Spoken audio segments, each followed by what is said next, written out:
August 2024 সালে garments শ্রমিকরা বেতনের জন্য মালিকের কাছে গেলে তিনি শান্তিপূর্ণভাবে শ্রমিকদের বলে যে আগামী মাস থেকে তোমরা বেতন পাবে সঠিক সময়।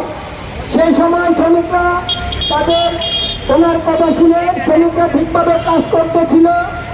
ঠিক এই সময় তিনি গোপনে সাভার থানায় একটি মামলা করেন তার ফ্যাক্টরির কিছু কুশক্তি মহল দালালের মাধ্যমে, দালালদের বাদী করে। এ পর্যায়ে মামলাটা শ্রমিকরাও জানে না যে তাদের নামে মামলা হয়েছে।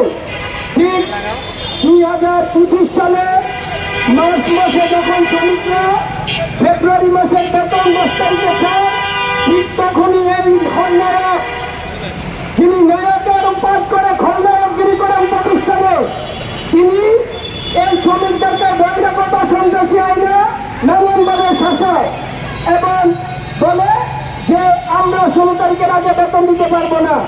শ্রমিকরা নানানভাবে অনুরোধ করার পরে তিনি রাজি আছে, তিনি 11 তারিখে বেতন দিবে। ঠিক 11 তারিখে তিনি সকাল 11টা হাতে করে হয়তো 50 থেকে 200 লোকের বেতন দিয়েছে সর্বোচ্চ। কিন্তু সেখানে উনি দাবি করেন 12,000 শ্রমিক।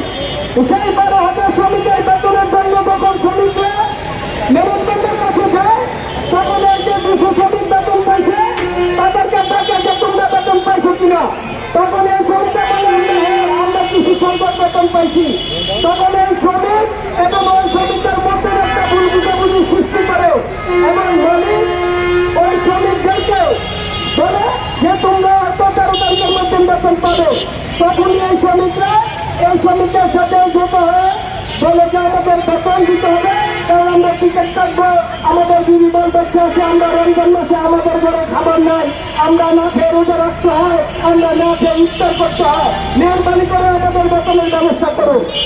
উনি কি করছে, সন্ধ্যার সময় ওই এলাকার বহিরাগত রাস্তায় যারা এই ফ্যাক্টরিতে ডিম দেয়, কলা দেয়, পাউরুটি দেয়, দুধের ব্যবসা করে, ইটের ব্যবসা করে, বালুর ব্যবসা করে, তাদেরকে নিয়ে এসে এই শ্রমিকদেরকে গেঁদেই আটকানোর চেষ্টা করে। অনেক সংখ্যক শ্রমিক থাকার কারণে এরা সরে থাকে। কিছুক্ষণ পরে এই ঠিকমা বিভিন্ন পরে এই শ্রমিকদেরকে অকথিতভাবে হামলা করে বেশ কিছু শ্রমিকদেরকে আহত করে এবং আমাদের ফেডারেশন অফিস বিরোধ দিয়ে আমাদের সহ তুলে নিয়ে যায়। ঠিক তুলে নিয়ে যাওয়ার পরে আমাদের অফিসে 2-300 মাস্টার সহ মালিক পক্ষের বেলারে আসেন। সে এসে রাত্রি 11টা বাজে সেনাবাহিনী এসে কোনো কিছু না শুনে আমাদেরকে গ্রেপ্তার করে নিয়ে যায় থানায়। থানা থেকে বলে যে এই ফ্যাক্টরি প্রতি মাসেই বেতন নিয়ে স্যার আমাদেরকে যেতে হয়, প্রতি মাসেই আন্দোলন হয়, শ্রমিকদেরকে মারধর করে।